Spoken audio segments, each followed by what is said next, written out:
Under the theme, Pursuing Our Mission Together Through Committed and Responsible Service, the Methodist Church in the Caribbean and the Americas marked the opening of the 199th Bahamas, Turks and Caicos Islands Representative Session of Conference earlier today with a flag-raising ceremony. There are a number of committees that will meet to address certain issues such as mission and evangelistic work, social ills, and crime.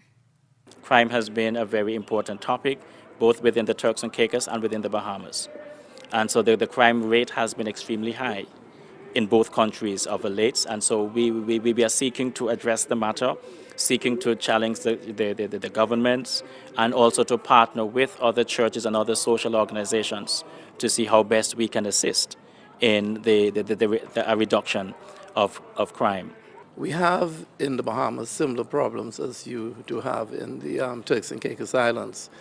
And I think crime is at the top of our ladder in the Bahamas. I believe that everybody is aware that during last year we exceeded 90 murders in the Bahamas, and already for January we've had 5 murders. So that is a concern not only to the church, but to the nation at large.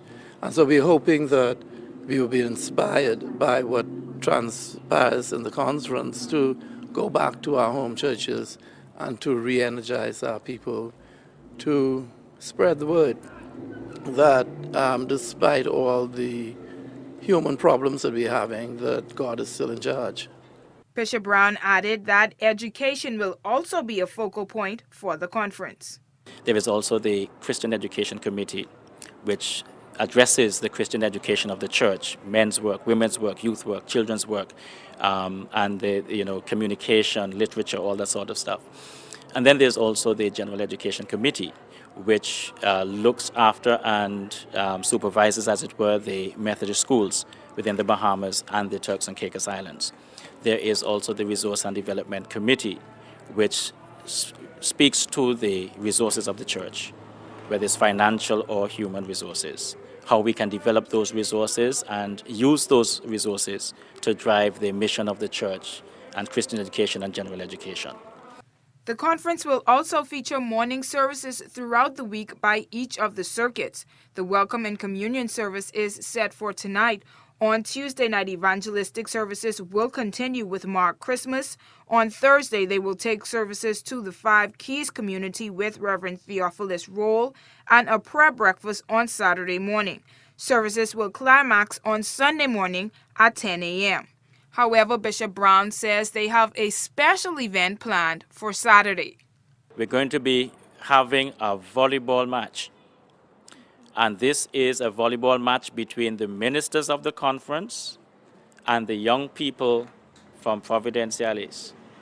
And so we have some older ministers, and they are going to be joining us, and we are going to teach the young people a little lesson on how to play volleyball. The whole thing behind this is that we'll be able to, as ministers, really just play with the young people. I mean, have them, just being comfortable with us, where we're able to, where they will, have no problems, talking with us about any issues that they may be having and so on. So this is one of the, the ways where we just want to let them know that, yes, we can still play volleyball and we can play with them. It's not just about the word of God, proclaiming the word, but it's about, having fellowship with one another and living the word that we preach. And so we want persons to come out and to experience that volleyball match. Yes, we also want you to come out and share with us during the services that we have here in the evening. For WIV4 News, I'm Jody Harvey.